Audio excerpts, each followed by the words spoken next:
तर अतिशय छोट्या गावामधून बुलढाणा जिल्ह्यातील मेहकर तालुक्यामधल्या मादनी या गावामधून आज केंद्रीय मंत्रिपदाची शपथ घेणारे खासदार प्रतापराव जाधव हे मात्र आपलं प्राथमिक शिक्षण त्यांनी जिथे पूर्ण केलं त्या शाळेच्या परिसरामध्ये त्यांच्या वर्गमित्रांची आणि गावकऱ्यांची नेमकी काय प्रतिक्रिया आहे जाणून घेतलेली आहे आमचे प्रतिनिधी संजय महाजन यांनी।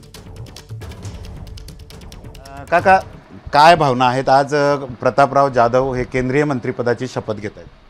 आजचा आनंद हा खूप अतिशय महत्त्वाचा आहे की याच्यामुळं काय आहे की आपण एवढ्या अटीतटीच्या याच्यामध्ये चौथ्याने निवडून आलो आणि आपल्याला काही कोणतीही आशा अपेक्षा न ठेवता मोदीजीच्या याच्यावर लोकांनी विश्वास ठेवून आमच्या याचं काही असेल विठ्ठलाची जे काही कर्मभूमी आहे आणि त्या विठ्ठलाच्या कृपेने गजानन महाराजाच्या साक्षीने आणि आमच्या गावातील मादनी या गावातील सर्व लोकांच्या साक्षीने आणि या पूर्ण मतदारसंघाच्या सहकार्याने सर्वांच्या याने सर्व हा विजय आम्हाला मिळाला। त्याच्याबद्दल एक तर फार महत्त्वाचा आनंद आहेच आणि त्याच्यानंतर आता ही संधी आम्हाला आमचे स्वप्नात नसतानाही सुद्धा जी संधी मिळून राहिली त्याच्यासाठी मोदीजीचे आणि केंद्र सरकारचे आणि सर्व जनतेचे खूप खूप अभिनंदन। तर नक्कीच विठ्ठलाच्या कृपेने आज प्रतापरावांना मंत्रिपद मिळतंय, त्यामुळे मोदींचे आणि विठ्ठलांचे आभार प्रतापरावांचे जे ज्येष्ठ काका आहेत त्यांनी व्यक्त केले। आता पण काकूंना विचारूया, काकू काय भावना आहेत? आज तुमचे जे पुतणे आहेत प्रतापराव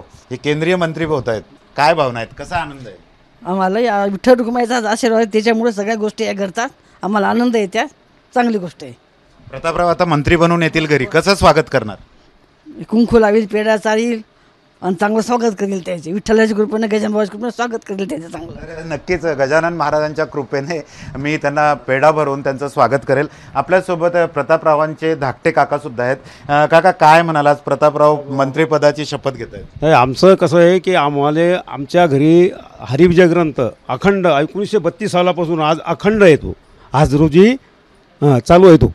त्याच्यामुळं त्यातमध्ये ग्रंथामध्ये सांगितले की बा या ग्रंथाचं ज्या ठिकाणी अखंड पारायण होते त्या त्यातला घरातला माणूस एक उंच पदावर जातो। तर आमच्यावर जशी हीच विठ्ठलाची कृपा आहे आणि आम्हाला खूप आनंद झाला। काकू, काय म्हणाल? आज प्रतापराव मंत्री बनून येत आहेत, कसं स्वागत करणार त्यांचं घरी आल्यानंतर? मी हार घालून स्वागत करणार आहे, माझा मुलगा म्हणून मी त्याचं स्वागत करणार।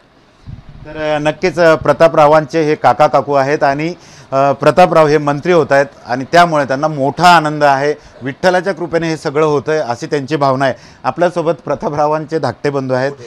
दादा, काय म्हणाल? आज कसं व्यक्त करता? आनंद झालेला आहे आम्हाला की कधी आमच्या आई वडिलांना हे राजकारण कधी केलं नाही, कोण्या ग्रामपंचायतीमध्ये सुद्धा ते उभे राहिले नाही, काही नाही। पण जेव्हापासून ते हे राजकारण उतरले आमच्या सर्व परिवाराचा, त्यांच्या मान गावकऱ्याचा त्याच्या पाठीमागं फार मोठा आशीर्वाद आहे। आमच्या गावातली एक भवानी देवी मातेचं महाडेश्वरीचं मंदिर, हे मंदिर आमच्या शेतातसुद्धा विठ्ठलाचं मंदिर आहे। या सर्वांचे आशीर्वाद आमच्या पाठीमागे आहेत। आज आमचे भाऊ पंतप्रधान नरेंद्र मोदी सोबतची शपथ घेत आहेत, हे त्यांच्यासोबत चांगल्या प्रकारचं काम करतील, चांगली जनसेवा करतील, चांगल्या प्रकारे जे जनतेची सेवा करून चांगल्या प्रकारे काम करतील ते। एबीपी माझा, उघडा डोळे बघा नीट।